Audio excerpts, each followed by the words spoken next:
Hello বন্ধুরা, কেমন আছো তোমরা সবাই? আশা করছি ভালো আছো, সুস্থ আছো। আমিও খুব খুব খুব ভালো আছি। তো এই যে চলে এলাম তোমাদের কাছে একটা মাছের রেসিপি নিয়ে। দেখি বলতে পারো না কি এটা কী মাছ। এই সময় কিন্তু এই মাছ খুব খুব খুব উপকারী, কিন্তু মাছটা প্রচণ্ড পরিমাণে কাঁটা থাকে বলে আমরা অনেকেই হয়তো পছন্দ করি। আমি নিজেও পার্সোনালি যে খুব পছন্দ করি তা না, আমি নিজেও পছন্দ করি না, কিন্তু মাছটা কিন্তু খুব উপকারী। দেখো আমি মাছটা ভালো করে ধুয়ে নুন হলুদ মাখিয়ে নিয়েছি, আর এবার সাদা তেল দিয়ে ভালো করে তেল অবশ্যই গরম করেছি। তেল গরম না করলে কিন্তু মাছ ভাজার সময় মাছ লেগবে বা মাছটাকে আমরা তুলতে পারবো না, মাছ যাবে। তো দেখো এই যে মাছগুলো দিলাম, এবার খুব ভালো করে মাছগুলোকে ভেজে নিবে। তো অ্যাজ ইউজুয়াল তোমরা তো জানো এখানে মাছ কীভাবে ভাজবো সেটা দেখানোর মতো কিছুই নেই। তো মাছটা ভাজতে দিলাম, আর এদিকে একটা মশলার পেস্ট বানিয়ে নেবো। দেখো নিয়েছি 1 ইঞ্চি মতো আদা 3-4, আর নিয়েছি 2টো টমেটো আর জিরের গুঁড়ো। তো জিরেটা খুব ভালো করে একটা মিক্সিতে ভোঁ ভোঁ করে ঘুরিয়ে একটা স্মুথ পেস্ট বানিয়ে নেব। তো দেখো এই যে মিক্সিতে বেটেও নিয়েছি, নিয়ে এবার কড়াইতে মাছগুলো ভেজে নেওয়ার পর বসিয়ে দিয়েছি একটা কড়াইতে তেল দিয়ে দিয়েছি। তেলটা গরম হওয়া পর্যন্ত ওয়েট করতেই হবে। তেলটা গরম হলে দিয়ে দেবো হচ্ছে কালো জিরে। তো কালো জিরেটা ভাজা হওয়া পর্যন্ত ওয়েট করব। আর এখানে দিয়েছি হচ্ছে আলু আর কাঁচকলা দিয়েই ঝোলটা করলে খুব ভালো লাগে খেতে, যেহেতু মাছটায় প্রচণ্ড পরিমাণে কাঁটা, কিন্তু মাছের ঝোলটা দুর্দান্ত স্বাদের হয় খেতে। মানে তোমরা যদি কেউ মনে করো মাছ খাবে না, শুধু মাছের ঝোল আলু দিয়েও ভাতটা খেয়ে নেওয়া যাবে, এতটাই টেস্টি হয়। যেভাবে করছি করে দেখো, আর কাঁচকলা আলুর কম্বিনেশনটা খুব ভালো।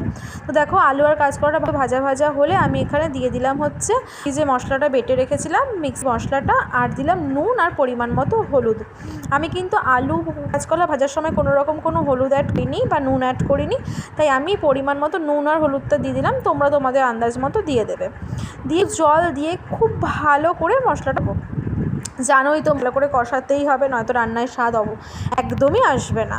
তো খুব ভালো করে মশলাটা অনেকক্ষণ সময় নিয়ে একদম জলটা শুকিয়ে নেব, কষিয়ে নেব তেল ছাড়া পর্যন্ত। দেখো মিনিট 5 থেকে 7 সময় লেগেছে ঝোলটা জলটা শুকাতে আর তেলটা বেরোতে। এই যে জলটা একদম বেরিয়ে গেছে, এবার আমি ঝোল দিয়ে দিলাম। এটা কিন্তু কোনো গ্রেভি হবে না, যতটা পাতলা ঝোল হয় ততটাই হবে। আমি অনেকটা পরিমাণেই জল দিয়েছি, তোমাদের মাছের পরিমাণ বুঝে তোমরা জল দেবে, তবে ঝোলটা খেলেই খুব ভালো, গ্রেভি কোনো মতেই ভালো লাগে না। তো এই যে জলটা দিয়ে দিলাম, জল দিয়ে ঝোলটা ফোটা পর্যন্ত ওয়েট করব। ওই 3 মিনিট মতো সময় লেগেছিলো, 3 মিনিটের মধ্যে ঝোলটা পুরোপুরি ফুটে উঠেছিল। এবার আমি ঢাকা দিয়ে গ্যাসের ফ্লেমটা একদম কমিয়ে দেব, আর ওয়েট করব কতক্ষণে আলুটা আর কাঁচকলাটা সিদ্ধ। মোটামুটি 5 মিনিটের মধ্যেই হয়ে যাবে, কোনো অসুবিধা নেই। মিনিট 5 পর ঢাকে আলুটা যখন পুরোপুরি সিদ্ধ হয়ে যাবে, তখন আমি এর সঙ্গে ওই দেখো আলুগুলো একদম ভেঙে গেছে, এভাবে একটু চেক করে নেবে খুন্তির কোনা দিয়ে। তো আলুটা এবার আমি গ্যাসের ফ্লেমটাও বাড়িয়ে দেবো, দিয়ে মাছগুলো ঝোলে অ্যাড করে দেবো।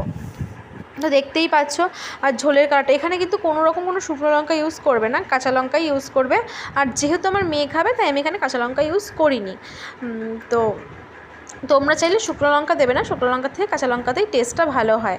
এই যে মাছগুলো এবার দিয়ে দিলাম ঝোলে, দিয়ে ওই মিনিট 2-3 মতো ফোটালেই একদম রেডি হচ্ছে আমাদের এই মাছের ঝোল। তো এই যে মাছের ঝোলটা ফুটতে